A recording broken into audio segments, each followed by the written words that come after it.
primeiro, para vocês entenderem um pouquinho, o cirurgião, né, ele divide, assim, o pescoço tem as faces cervicais, são os espaços anatômicos, e essas faces cervicais vão dividir os espaços, né, e com isso, ele sabe o que ele vai abordar. Não pensem que ele entra no espaço ali, ele pode cavucar tudo que ele quiser, não. Então, cada espaço ele é separado por fáscias, então ele vai dissecando lá, funcionando ali direitinho para poder encontrar as estruturas do tumor, o que ele quer fazer, tá? Então, uma introdução básica aqui para vocês. A gente divide a cabeça, quando a gente fala cabeça e pescoço, a gente tem a cabeça, que compreende a base do crânio, as órbitas, a cavidade nasal, os seios da face, o osso temporal, né, que é onde a gente avalia a mastoide, e nós temos o pescoço. E o pescoço ele é dividido no pescoço supra e o infra-ioideu. Tá? Então, existe essa diferença. Tá? Eu não vou abordar aqui base de crânio, órbita, cavidade nasal, seja da face, nem osso temporal. Isso aqui é assunto para uma outra aula, e cada um desses tópicos é uma aula diferente. Tá? A gente vai focar no pescoço, supra e infra-ioideu. Tá bom? E no pescoço supra e infra-ioideu nós temos as fáscias cervicais, né? A face cervical superficial e a face cervical profunda. A face cervical profunda já vai ser dividida nas camadas superficial, média e profunda. Tá? A face cervical superficial, ela fica logo abaixo da derme. O que a gente vai ter nesse tecido? A gente vai ter o tecido adiposo e tecido conectivo frouxo. Tá? Profundamente, a face cervical ela vai ser limitada ali pelo platisma, os músculos da expressão facial, as veias jugulares anteriores e as externas, os nervos subcutâneos, vênulas, linfáticos e os músculos epicranianos. Né? E ainda tem ali o sistema músculo aponeurótico superficial, que eu vou mostrar aqui para vocês. Na face cervical superficial, então você vê aqui o platisma, tá? Então vai delimitar aqui a face cervical superficial, tá? Aí a partir daqui que você já começa a ir para a face cervical profunda. Tá? Então aqui a gente limita a face cervical superficial. Os pacientes que passaram por radioterapia, né, vão ter esse espaço todo acometido, né, com aquela irradiação. As faces cervicais, falamos da superficial, agora a gente vai falar da profunda. A face cervical profunda ela é dividida na camada superficial, média e profunda, né? Então aqui vocês veem aqui em verde a face, a camada superficial da face cervical profunda, tá? Que ela vai dividir, por exemplo, aqui o espaço mastigatório, espaço parotídeo, tá? Existe a camada média, já que vai separar aqui o espaço vascular, faringomucoso, e a profunda, observem que ela já vai envolver mais a região cervical, cervical posterior, tá? Observem que a camada média, ela não está presente posteriormente, é só nessa região, digamos assim, no terço médio aqui do pescoço, tá? Só para vocês terem uma ideia. Então, aqui, todos esses espaços, eles têm essa camada, né, da face cervical. Então, se o cirurgião quer abordar a parótida, ele só entra aqui. Se quer entrar no espaço mastigatório, ele vai vir para cá. Ele segue esses planos para poder mexer, digamos assim, o menos possível para não fazer aquela bagunça. Na camada superficial da face cervical profunda, nós temos, né, aquele esfoliante superficial e profundo, é o que eu estava falando para vocês. Eu acho que o próximo slide que eu vou mostrar deixa eu ver, Para cá para baixo que a gente vai ver o espaço submandibular, né? O espaço parotídeo, que eu mostrei aqui para vocês antes, o espaço mastigatório, né? Nós temos essa camada superficial, né? Ela envolve, né, o trapézio. Lá para baixo você vai ver o esternocleidomastoideu. E ela tem esses pontos de inserção, né? Junto com o trapézio esternocleidomastoideu, tá? A camada média, nós temos essa camada omioide, estermioide, tá? Esses detalhes a gente não consegue ver tão bem na imagem, entendeu? Tanto que tem só esses rabiscos aqui, isso eu tirei de um artigo, tá? E que, para a gente ter uma ideia de como é que é a camada média aqui, e aqui a face faringo-basilar já separando entre a camada média e a camada superficial profunda. E aqui a gente vai ter o espaço faringo-mucoso, tá? Que eu vou falar um pouquinho mais na frente para vocês. Deixa eu ver se aqui tem um detalhamento que eu queria. Não tem um detalhamento. Então eu vou passar um pouquinho, porque essa parte é mais conceitual, mas não é a parte mais importante. Mas para vocês entenderem realmente que existe a camada superficial da face profunda, tá? Aqui em preto a camada profunda da face superficial profunda, e aqui a camada média. Então, essas camadas elas vão dividindo aí os espaços cervicais, tá? A camada profunda, essa face ela envolve até o espaço pré-vertebral, que vai ali até o cóccix. Então, observe que essa a camada profunda, ela envolve esse espaço paravertebral, então ela vai até o cóccix, tá? Não é só no pescoço que a gente encontra aqui, não. Isso na porção dorsal, tá? Na face dorsal. Na face ventral, essa camada aqui profunda, ela vai até o nível de C6 a D4. Isso não é muito bem, tem muita variação, mas imaginem o limite dela até D4. Por quê? Porque aqui a gente tem a delimitação do espaço perigoso, que eu vou falar mais lá na frente, tá? Deixa eu passar aqui coisas mais importantes. Então, para vocês terem uma ideia da camada profunda, né, envolvendo aqui o espaço perivertebral. Tá, então essa parte de face é uma parte chata, que é só para vocês entenderem esse conceito do que é realmente essa separação dos espaços cervicais, tá? Mas antes desse conhecimento anatômico, o pescoço ele era dividido no triângulo anterior e posterior, né? E isso, na clínica, se usa muito essa terminologia, né? Então, o triângulo anterior, né, essa região que fica anteriormente ao esternocleidomastoideu, né? Então, acaba se tendo o esternocleidomastoideu como ponto de referência, e aqui o triângulo anterior e aqui o triângulo posterior. No triângulo anterior, a gente tem o espaço submentoniano, abaixo da região mentoniana, né? O espaço submandibular, olhem aqui a mandíbula. O espaço carotídeo, que ele passa aqui rente ao esternocleidomastoideu, que aqui está envolvendo esse número 3.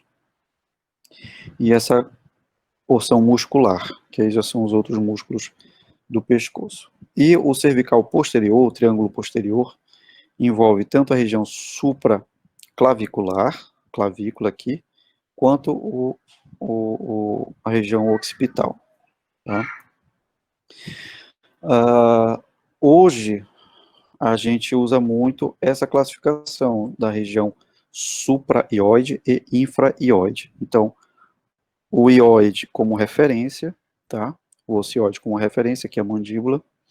Então, o espaço supraioideu e embaixo o infraioideu. Vocês conseguem ver essa seta que eu estou mostrando para vocês, né? Qualquer coisa podem responder aqui no zap vendo, tá bom?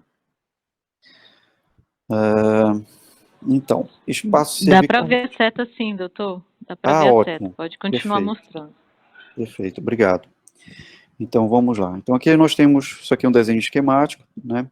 Mostrando aqui os espaços cervicais de uma forma, assim, em 3D, né? Então, pescoço supraioideu e o pescoço infraioideu. Vamos começar aqui pelo supraioideu. E primeiro aqui o número 4. O número 4 é o espaço parafaríngeo, tá? O 3 é o faringo mucoso. Aí existe o espaço bucal, que eu vou falar para vocês depois, o sublingual que não está representado aqui nessa figura. O submandibular, que é o 5, imaginem aqui a mandíbula aqui, tá? O 7 é o parotídeo. O 6 é o mastigatório, observem aqui o mastigatório. Então, aqui você tem masséter, aqui você tem o temporal, o pterygoideu medial e lateral, tá? Isso aqui, principalmente para os R1s, eu acho que fica mais fácil da gente imaginar essa tridimensionalidade. Mas uma coisa interessante que eu quero que vocês entendam aqui, que isso é de um artigo francês e que eu achei bem interessante como ele dividiu esses espaços, né? Ele tentou facilitar a compreensão. Como? Existem 3 espaços que são medianos, tá? Nós temos aqui 1, 2 e 3. Então, pela sequência lógica deles, nós temos o número 1, que é o perivertebral, tá? Que está ali em volta das vértebras, tá? Que é o mais posterior. À frente dele, nós temos o retrofaríngeo, também na linha mediana, e o visceral, que é o número 3. Então, existem 3 espaços na linha média, tá? E esses espaços a gente encontra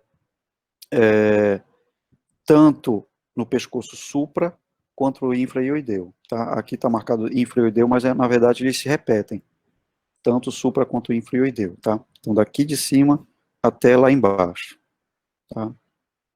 Existem 2 espaços que são laterais, tá? Esses 2 espaços laterais são carotídeo e cervical posterior. Então, temos 3 medianos, perivertebral, retrofaríngeo e o visceral, tá? E 2 laterais, que são o carotídeo, que é o 4, cervical posterior, não dá para ver aqui, mas eu vou mostrar para vocês depois, tá? Isso está tudo coloridinho depois, vocês não se preocupem, tá? E o supraioideu, ele envolve espaços que só estão nesta localização, supraioideus, tá? Eu vou seguir aqui, que aí eu acho que com as outras figuras vocês vão começar a entender melhor. Tá aqui, exatamente. Então, existem 3 colunas, tá, que são medianas, né? Então, número 1, o visceral, que é mais anterior, o número 2, que é o retrofaríngeo, e o número 3, que é o perivertebral, tá? Então, na linha mediana, você olhou o paciente, você tem 3 espaços cervicais que a gente vai observar tanto no espaço supra quanto no infraioideu, tá? E existem 2 espaços laterais, né? Que é o espaço carotídeo e o cervical posterior, tá bom? O 4 e o 5, tá? Esses 5 espaços, no caso, a gente vai encontrar tanto no pescoço supra quanto no infraioideu, tá? E existem espaços que a gente só vai encontrar no espaço no pescoço supraioideu, né? Quais são? O espaço bucal, o espaço bucal, o espaço mastigador, o espaço parotídeo e o faringo mucoso, tá? Desculpa, aqui é o parafaríngeo, tá? Na verdade, aqui o faringo mucoso, o que é? Faringe, tá? Faringe é víscera, tá? E por que tem essa discordância, entre aspas, da nomenclatura? Porque eu estou eu estou colocando aqui a nomenclatura americana, que é a que a gente mais usa, tá? Esse artigo francês, ele tenta facilitar a nossa interpretação, tá? Mas eu não posso passar só essa nomenclatura para vocês, eu tenho que passar a nomenclatura que a gente usa junto com os cirurgiões, entendeu? Para vocês, para a gente falar a mesma língua. Mas para a interpretação, para vocês entenderem, é importante que vocês entendam que o espaço visceral, o que eu tenho no espaço visceral? São vísceras, né? São as vísceras. Então a gente vai ter faringe, laringe, traqueia, vai estar tudo aqui, tá? Esse é o espaço visceral. Então, quer dizer, a traqueia ela vai para depois, né? Tem uma porção da traqueia que ela é cervical, mas enfim. Então, faringe e laringe, tireoide, por exemplo, é tudo no espaço visceral, tá? Para vocês terem uma ideia. Então, faringe é o espaço faringomucoso, ele também faz parte do visceral, tá? Tá tudo bem? Então, aqui, juntando todo esse desenho aqui, a gente tem esse desenho esquemático aqui do pescoço. As 3 colunas medianas, as 2 colunas laterais e os espaços do pescoço supraioideu, tá bom? Agora, isso no esquema bonitinho. Agora a gente vai para o plano axial da tomografia, tá? Pescoço supraioideu, mandíbula, lembrando daquelas 3 colunas medianas, diferente da aula presencial, né, que eu vou cobrando de vocês, todo mundo repetindo, mas repitam mentalmente aí. Espaço visceral, espaço retrofaríngeo e o perivertebral, né, o paravertebral.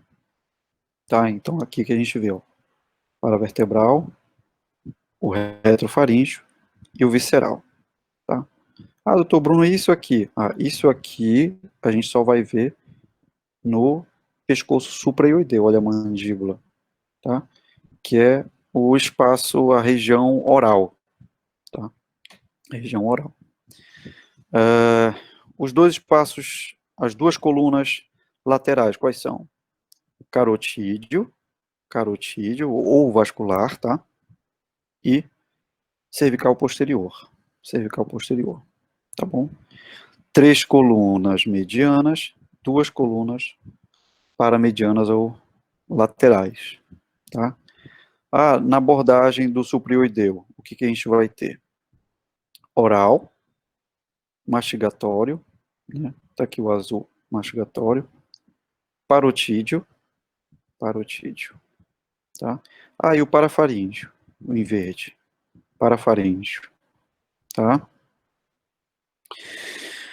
Isso o pescoço supraioideu. No pescoço infraioideu, nós vamos ter só as 3 colunas medianas, visceral, retrofaríngeo e o perivertebral, e as 2 colunas laterais, o vascular e o, o, o, o cervical posterior, tá?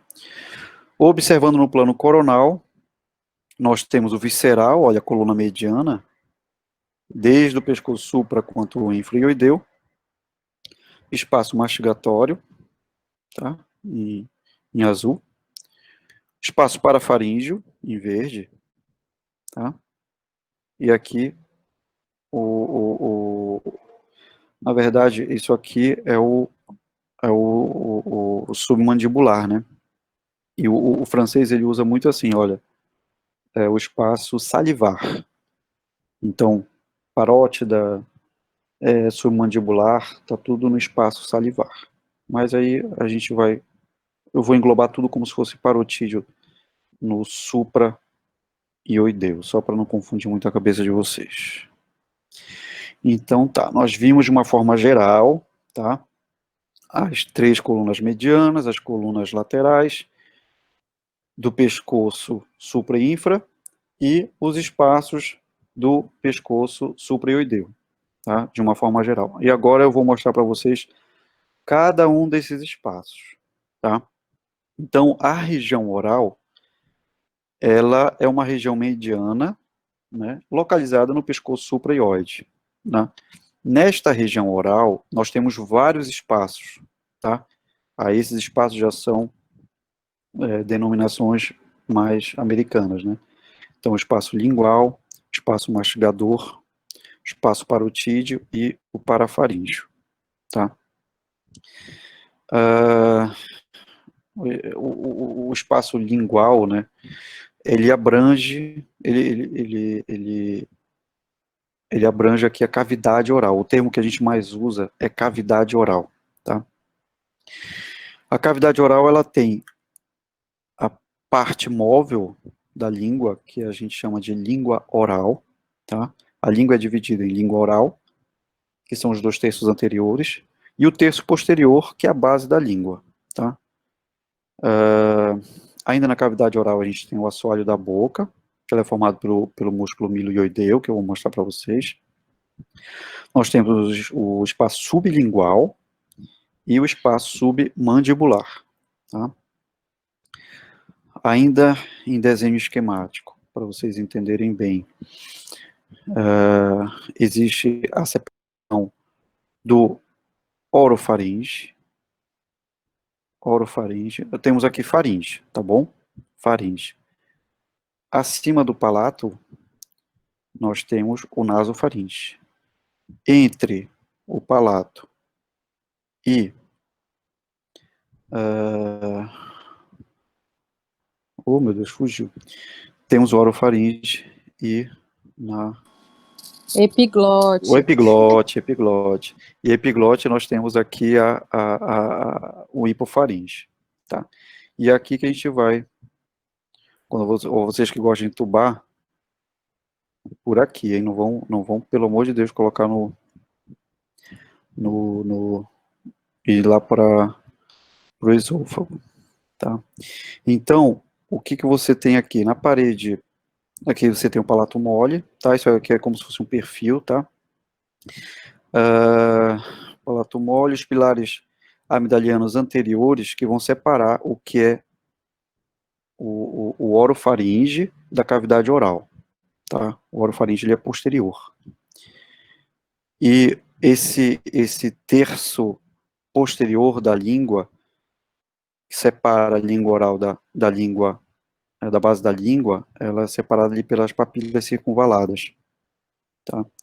Que é essa diferença aqui de língua oral para a base da língua. Aqui um outro esquema, tá aqui dá para mostrar melhor. Os pilares amidalianos anteriores, amígdala, tá? Então, isso aqui tudo é orofaringe. Daqui para frente, cavidade oral, tá? Vamos lá.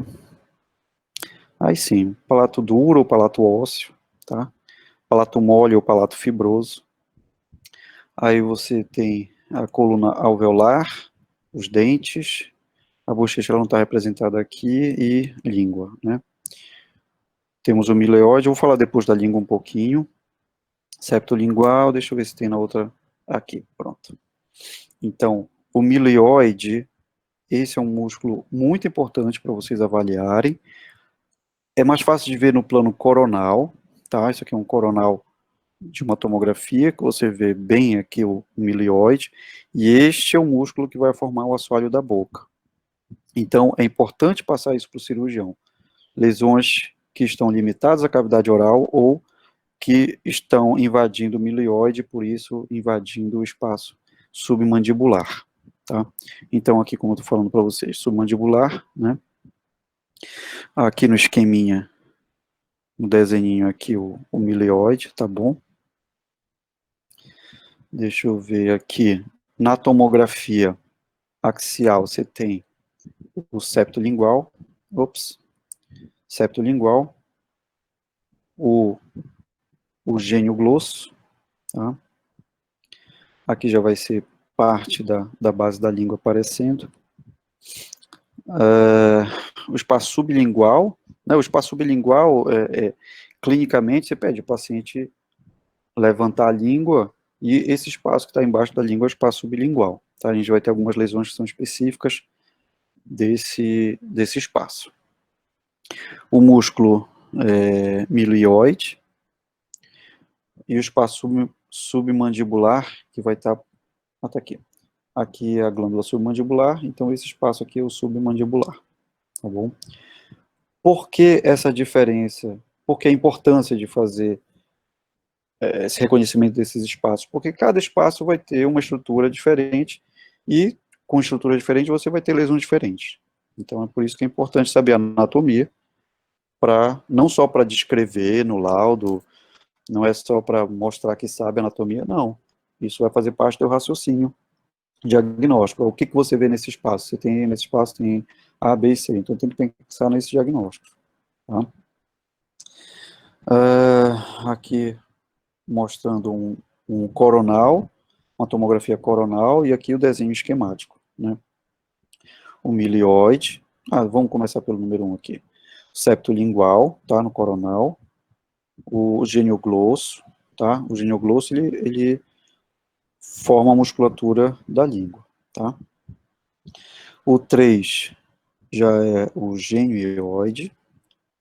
O 4 é o espaço sublingual. Cadê? Tá aqui. Espaço sublingual, língua, né? E aqui o espaço sublingual, abaixo da língua.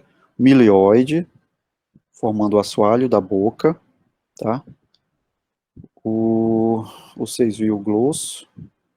O 7 já vai ser o digástrico. E o 8 é o espaço submandibular, tá? Então, observem a correspondência dessas estruturas nesse desenhinho aqui, tá? Aqui um pouquinho da língua, olha o genioglosso, a distribuição do genioglosso, que ele é um músculo que tem essa conformação em leque, tá? O gênio ioideu, aí tem estilo ioideu, estilo faríngeo, estilo glosso, ioglosso, tá? O dorso da língua. Vimos então, começamos a ver mais os espaços ali da cavidade oral, falamos um pouquinho de orofaringe. Vou falar agora para vocês sobre o espaço sublingual, tá? O espaço sublingual é um espaço superomedial ao milioide, tá? Então, o milioide, ele é superior e medial.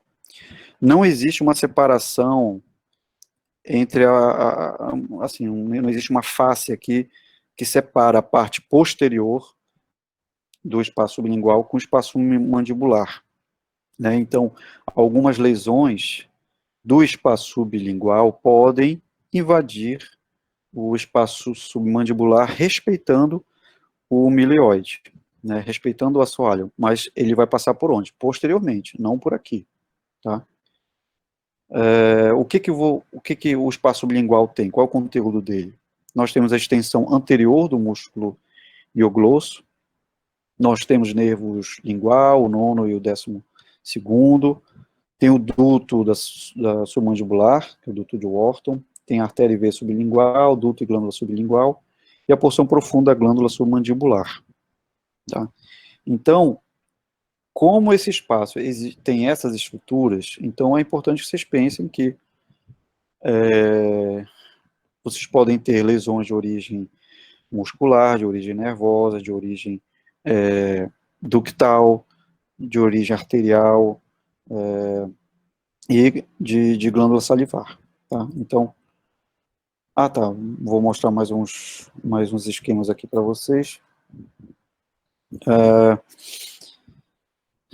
Então, nós temos aqui o duto de Wharton, tá? Olha, vejam aqui como é bonito isso aqui, ó. Milioide formando o assoalho da boca, tá? Nós temos aqui a glândula submandibular, e observem que tem uma porção profunda da submandibular que ela repousa aqui, deita sobre essa rede do milioide, né? E o duto vem aqui até essa porção próxima ali do canino, que é onde ela desemboca, tá? É um local que vocês têm que procurar cálculo, por exemplo, né? Ok.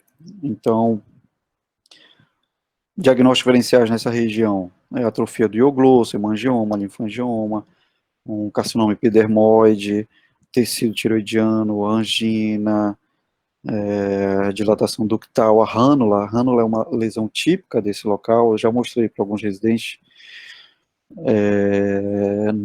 No OFIR nós vimos uma rânula simples, vimos uma rânula simples lá no OFIR, rânula penetrante, eu vou mostrar para vocês, eu acho que tem um caso aqui, né, o tumor benigno, o adenoma pleomórfico, os carcinomas podem ser observados nesse espaço, né. Então, pode haver casos de estenose do duto, lembra que era perto ali do canino?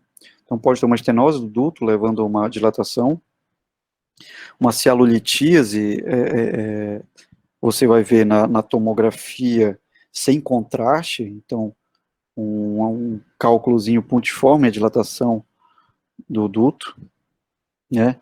E aqui uma rânula penetrante, uma lesão cística, tá?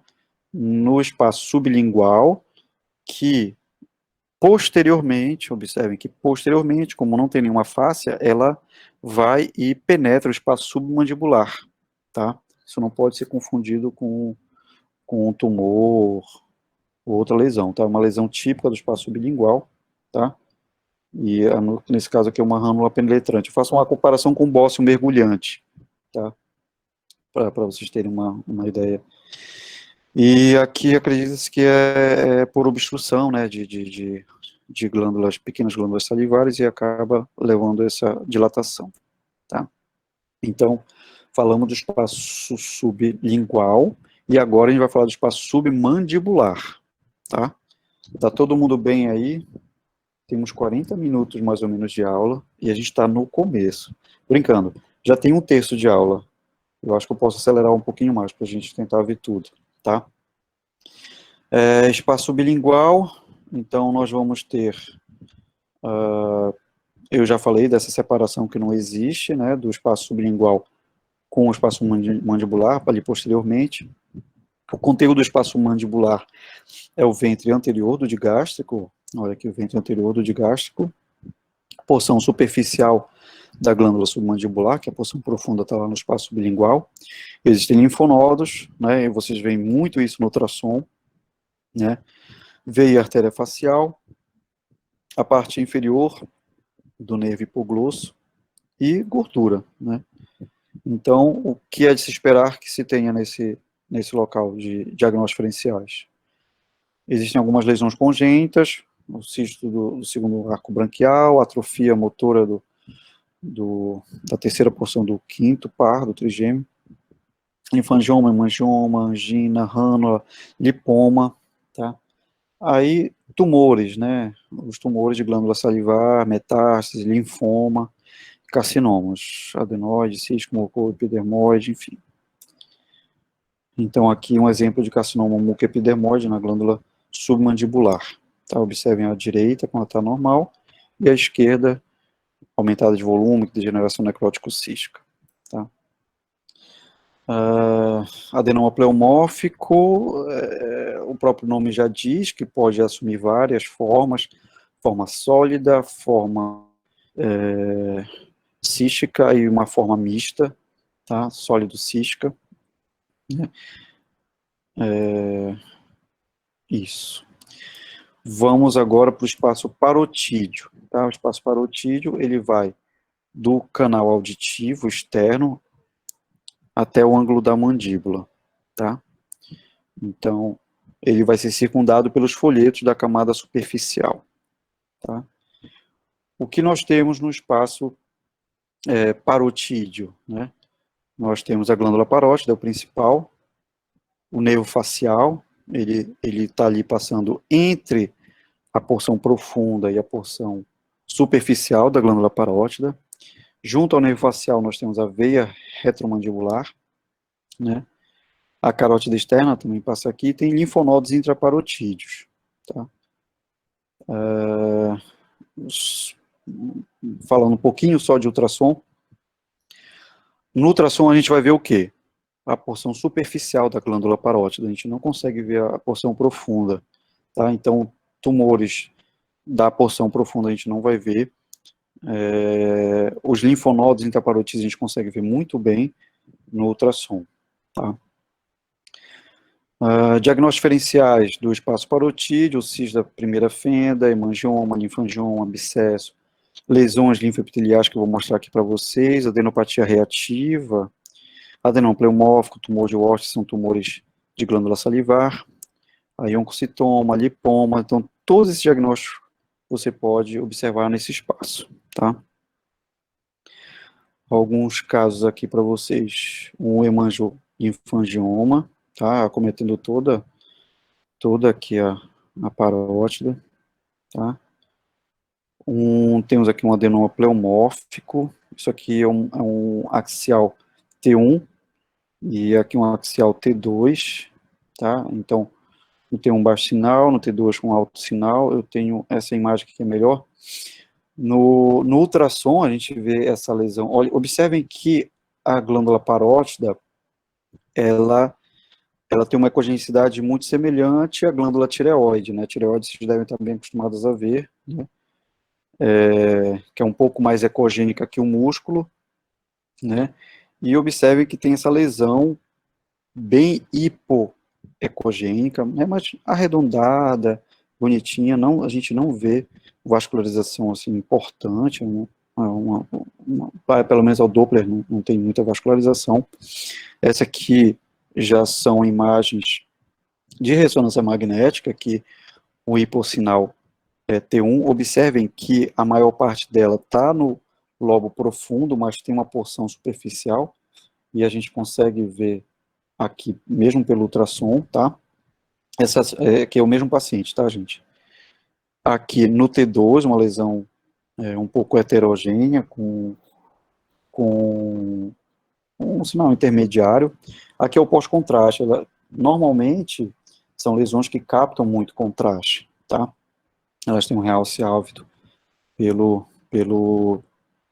gadolinho, tá bom? Quando vai na tomografia também, pelo contraste iodado, tá? Aqui são aquelas lesões linfoepiteliais, né? São lesões císticas que são observadas na glândula parótida, e elas não são patognomônicas, mas são bem comuns no paciente HIV, tá? Ok, parótida já foi. Agora, espaço mastigador, ou mastigatório, tá? Ele é um espaço que é envolvido pela camada superficial, né, da face cervical profunda, assim como a glândula parótida, tá? Vai se estender desde do osso temporal, lá para cima, até o ramo inferior da mandíbula, né? Não sei se vocês vão lembrar daquela cabeça inicial que eu mostrei, que tinha desde lá o músculo temporal todinho do espaço mastigatório, tá? Então, o que nós temos no espaço mastigatório ou mastigador? Nós temos os músculos da mastigação, né?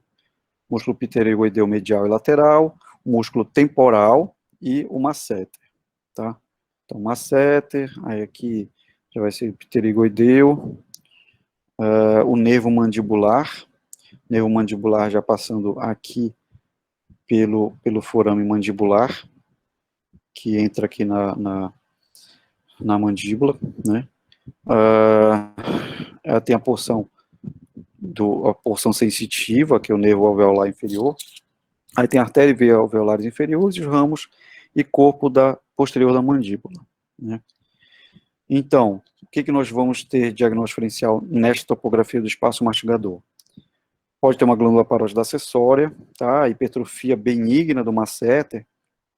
Isso aí vocês vão ver em crianças, principalmente, mas também pode ser em adulto que tem bruxismo, né, trismo, desnutrido, paciente desnutrido também pode ter isso, então normalmente é bilateral, o aumento do masseter, vocês vão ver isso no ultrassom, pode chegar para vocês como tumoração, parotídea, e aí você vai ver parótida normal, né? E aí, no ultrassom é um pouco difícil de falar realmente, porque a gente não vê a gente não foca tanto no músculo masseter, na tomografia já fica mais fácil. Mas, claro, se você já vê tomografia, já conhece a hipertrofia benigna do masseter, quando chegar para você no ultrassom, aí sim.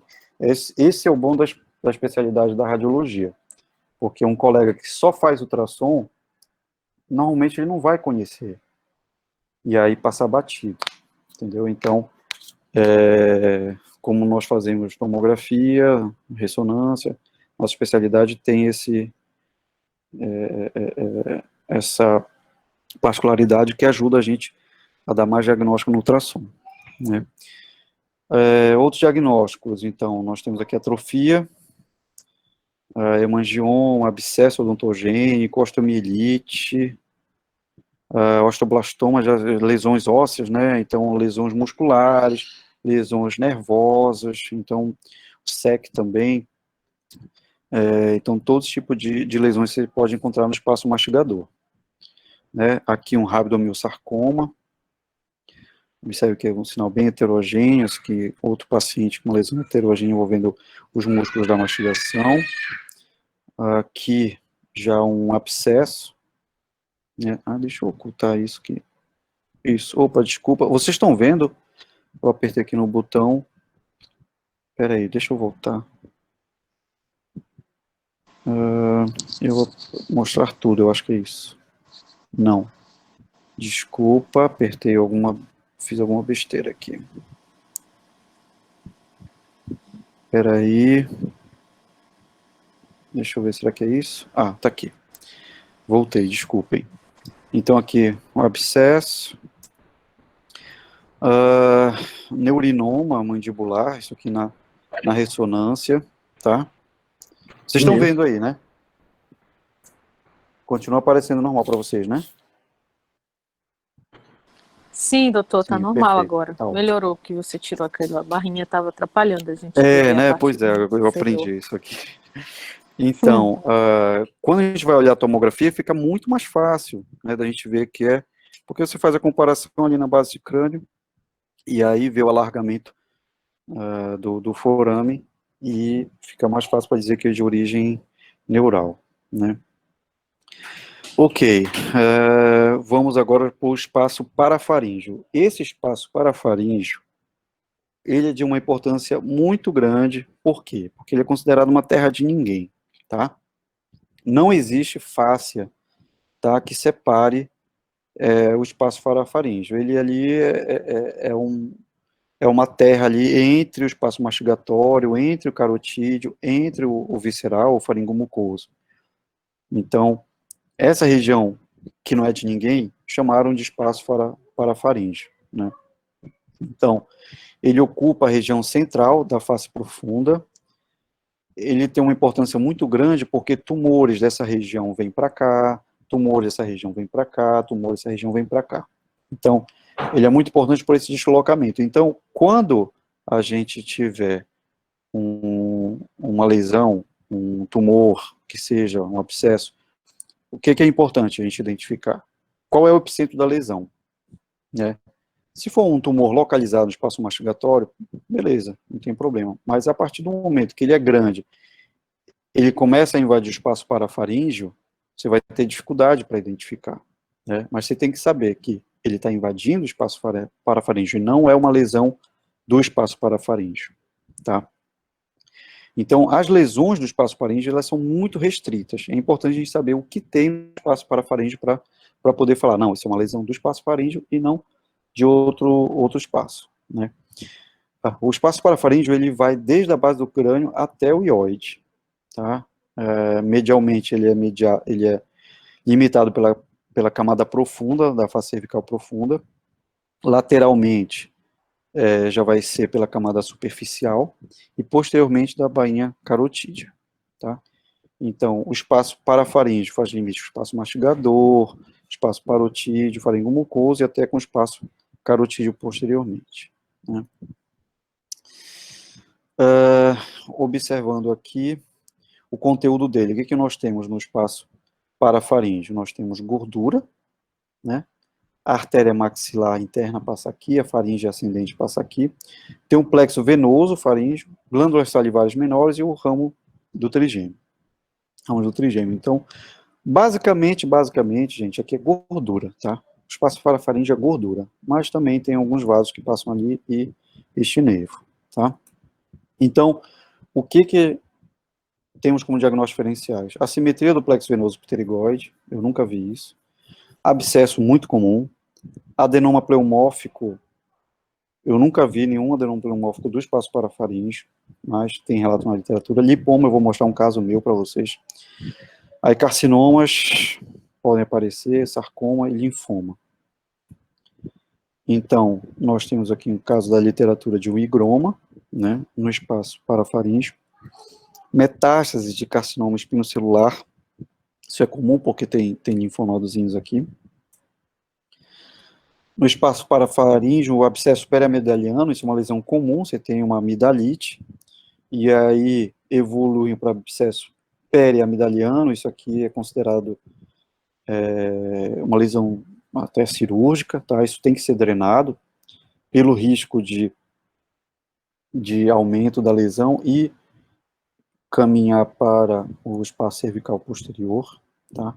O espaço retrofaríngeo, né? Então, isso a gente tem que conversar com cabeça e pescoço, tá? Linfoma, né? Então, você tem a amígdala, você tem linfonodo, então o linfoma do orofaríngeo pode invadir ali o espaço parafaríngeo. Aqui um caso que eu peguei, uma paciente SUS interior, com disfagia, e aí era uma criança, eu lembro que era uma criança. E quando nós fizemos a tomografia, aí vimos essa lesão, né, hipodensa, tá, hipodensa na tomografia. Essa aqui é a porção com contraste, é uma fase com contraste, tá. Observem que não tem realce pós-contraste, uma lesão bem delimitada, com densidade de gordura, não tem lesão óssea, tá? Então, uma lesão primária do espaço parafaríngeo. É um lipoma, tá? Então, legal, nós já estamos no 2/3 da aula, tá? Conseguimos ver todo o espaço supraioideu, tá? Com exceção das colunas medianas, tá? Mas agora as colunas medianas já vai ser mais rápido e tem as colunas laterais também. Então, vamos falar agora sobre as colunas medianas, que estão no espaço supra e infraioideu, e aí nós temos essa coluna visceral, tá? A coluna visceral, ela é mediana, né? Ela é comum ao espaço supra e infraioideu, e o que nós vamos ter nela? Temos a faringe, tanto o naso, oro, quanto o hipofaringe. Temos esôfago e a traqueia cervical, laringe, as glândulas tireoide e paratireoide. Tá? No espaço visceral nós temos o faringe, e o faringe nós vamos chamá-lo de espaço faringomucoso. Tá? Esse espaço faringomucoso, pertencente tanto ao naso quanto ao orofaringe, ele é incompletamente envolvido pela fáscia bucofaringe. Vamos encontrar lá o seio de Morgane. E o espaço faringomucoso tem mucosa, tecido linfóide, o anel de Waldeyer ali, que a gente avalia, linfoma pode ser envolvido, ou tumores também, glândulas salivares menores, tem os músculos construtores, músculo salpingo-faríngeo, músculo levantador do véu palatino e parte da tuba de Eustáquio. Né? Então, diagnósticos diferenciais aqui, a assimetria da fosseta de Rosenmiller, lá no nasofaringe, eu já mostrei isso para alguns residentes. Faringite, que o clínico, ele não manda para a gente, né? Mas, e na imagem também é muito difícil a gente ver, a gente vai ver mais a mucosa ali inflamada, então na parte de imagem a gente não vê isso. Cisto Tornwald, que é uma lesão do rinofaringe, tá? Você vai ver mais em criança. Tem hipertrofia da adenoide, que faz diagnóstico diferencial, tá? Tonsilite, abscesso da adenoide, calcificações e cistos pós-inflamatórios, tumores benignos mistos das glândulas salivares menores, o carcinoma epidermoide, a principal lesão do espaço faringomucoso, tá? Vou fazer um pequeno adendo aqui, lesões de cabeça e pescoço, tá? Antigamente, a gente falava, olha, quem é que tem lesão, quem é que tem o tumor de cabeça e pescoço, né? 90% é carcinoma epidermoide, né? É o paciente já idoso, que tem longa exposição tanto a cigarro quanto a álcool, né? Álcool principalmente destilado, né? Não é tanto cerveja, mais cachaça mesmo. E não é nem tanto o cigarro em si, mas mais aquela porronca e tudo mais, né? Então, que não tem filtro nenhum e tudo mais. Então, antigamente, esse era o perfil do paciente com câncer de cabeça e pescoço. Daí, uns 10% eram tumores de glândulas salivares. Né? Hoje em dia, a gente já sabe que pacientes jovens já têm o HPV e podem ter o carcinoma epidermoide, tá? Então, já tem estudo genético aí mostrando essa diferença, tá? Mas isso aí é tema para outra aula. Tá? Só um adendo aí para vocês, que isso na minha residência não existia, mas isso agora é o que é discutido nos congressos, tá? Então, principal lesão do espaço faringomucoso é o carcinoma epidermoide, tem linfomas também e tumores malignos de glândulas salivares menores, né? Então, um SEC de faringe, cadê a setinha? Então, você vê que ele tem um realcezinho, né? Tumores de cabeça e pescoço, eles realçam menos do que outras lesões de crânio, de abdômen, tá? Porque cada vascularização, né? Então, a técnica é muito importante para que o exame seja bem feito. Não adianta fazer uma técnica numa fase arterial, isso não vai adiantar. É sugerido até que se faça uma portal tardia, não com 60, portal não venosa, né? Não com 60 segundos após a injeção do contraste, mas 70, 80 segundos, tá? Que é semelhante ao crânio. Tipo, metástase craniana, você vai ver também melhor nessa fase venosa tardia, tá? Porque dá mais tempo desses tecidos contrastarem, tá? Então, o ideal é que seja feito dessa forma para você dar um bom diagnóstico. Eu já vi em alguns serviços fazendo na fase arterial, você perde a lesão todinha, isso complica muito pra gente. Aí vai lá o otorrino Luiz, pô, Bruno, tu não viste essa lesão aqui, mas, pô, sem contraste, complicado, né? Então, aqui observem essa lesão ulcerada, né? Olha essa simetria aqui, tá? A mucosa, gente, ela realça pós-contraste, tá? Ela tem um realce pós-contraste, mas observem que o realce e já com invasão das camadas mais profundas, né, e com lesão ulcerada, isso aí é típico de carcinoma epidermoide, né. Se tiver um linfonodozinho ali com degeneração necrótica cística, pronto, já fica bem mais fácil, tá. Então, qualidade técnica aqui é primordial, tá. O espaço visceral, né, ele vai desde o ióide até o mediastino, ele é envolvido pela camada média da face cervical profunda, e o que nós temos no espaço visceral? Glândula tireoide, paratireoide, isso aqui assim, é assunto de outra aula, hipofaringe, laringe, traqueia, esôfago, assunto para outra aula também, né? Mas nós temos aqui o nervo laringo recorrente, também, e linfonodos, tá? Diagnósticos diferenciais, aí tem o lobo piramidal da tireoide, o istmo tiroidiano, proeminente, duto do cisto tireoglosso, SEC, condrosarcoma, laringocele, cisto coloide, bócio, adenoma, tem uma série de lesões no espaço visceral, tá? Então, mostrando aqui para vocês um abscesso retofaríngeo, tá? com dissecção para o espaço visceral. Aqui nós temos tireoide, isso aqui é o abscesso, tá? Um bócio tireoidiano, tá? Tireoide sublingual, isso aqui a gente não pode confundir com tumor, tá bom? Na tomografia é bem complicado para a gente dar esse diagnóstico, é melhor pela ressonância mesmo, mas pela localização, pelo contorno, né, você pode sugerir, talvez, mas é melhor sempre correlacionar com a ressonância. Tumores transglóticos, né, que acomete tanto glote quanto supra e infraglote, tá? Tumor para uma outra aula, falar de laringe.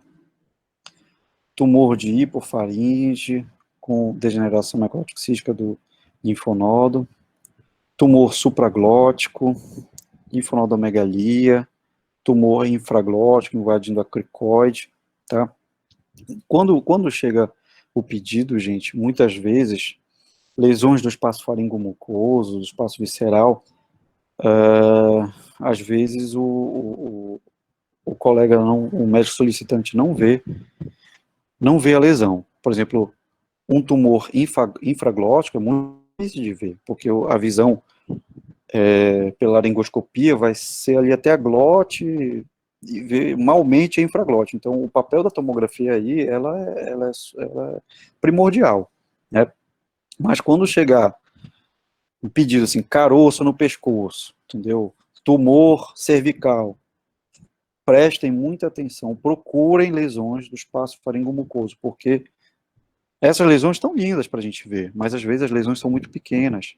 A lesão de 1 centímetro é uma ulceração pequena, e que se a gente não tiver habituado, né, passa batido.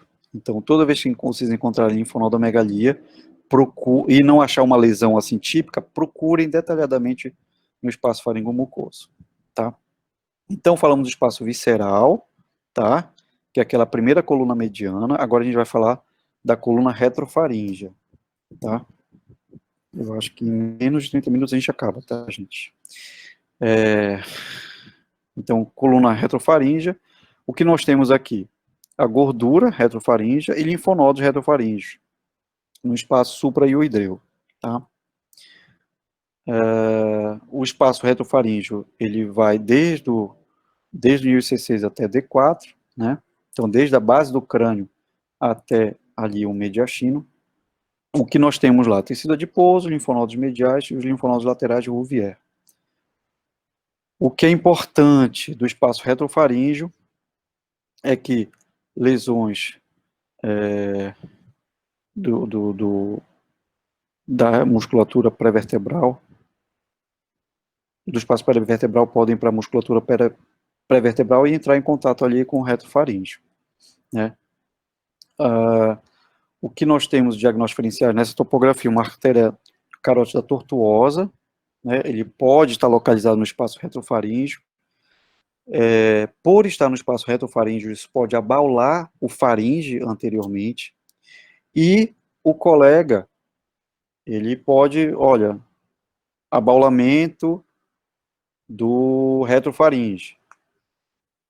E aí você tem que falar, olha, esse abaulamento é uma artéria carótida que está ali passando atrás, porque se você não fala o que é, só fala que está normal, aí vai falar, pô, o radiologista não sabe ver nada, eu estou vendo uma bolinha aqui, aí ele vai lá cutucar, Deus o livre. Aí pega a carótida e adeus, entendeu? Então é importante essa variação anatômica ser relatada no laudo, tá?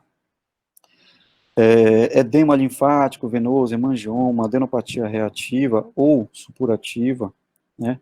Celulite, abscesso, se vocês observarem que existe celulite ou abscesso no espaço retofaríngeo, vocês têm que falar isso no laudo, tem que, se possível, entrar em contato com o cirurgião de cabeça e pescoço para drenar isso o quanto antes, tá?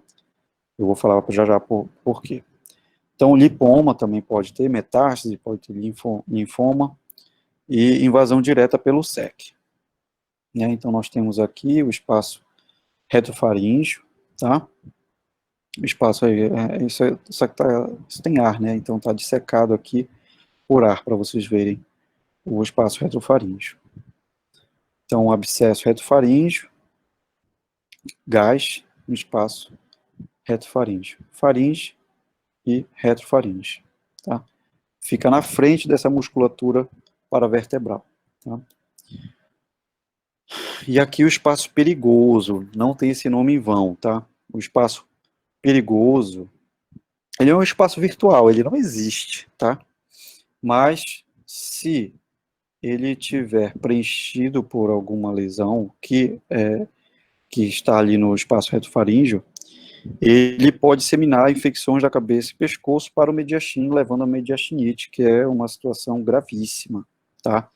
Então, quando eu digo para vocês que vocês têm que conversar com o cirurgião, levem isso a sério, tá? Algumas vezes eu já tive que ligar para a cabeça e pescoço, para o cirurgião de cabeça e pescoço, falando desse perigo, tá? Olha, tem um abscesso, era um abscesso piramidaliano invadindo o espaço parafaríngeo, do espaço parafaríngeo foi para o espaço retrofaríngeo. Eu liguei para o colega para falar que estava no espaço perigoso e isso mudou conduta, tá? Ele achava que não era caso para abordar e ele abordou isso aí no outro dia, tá? Para não ter risco de uma mediastinite, tá?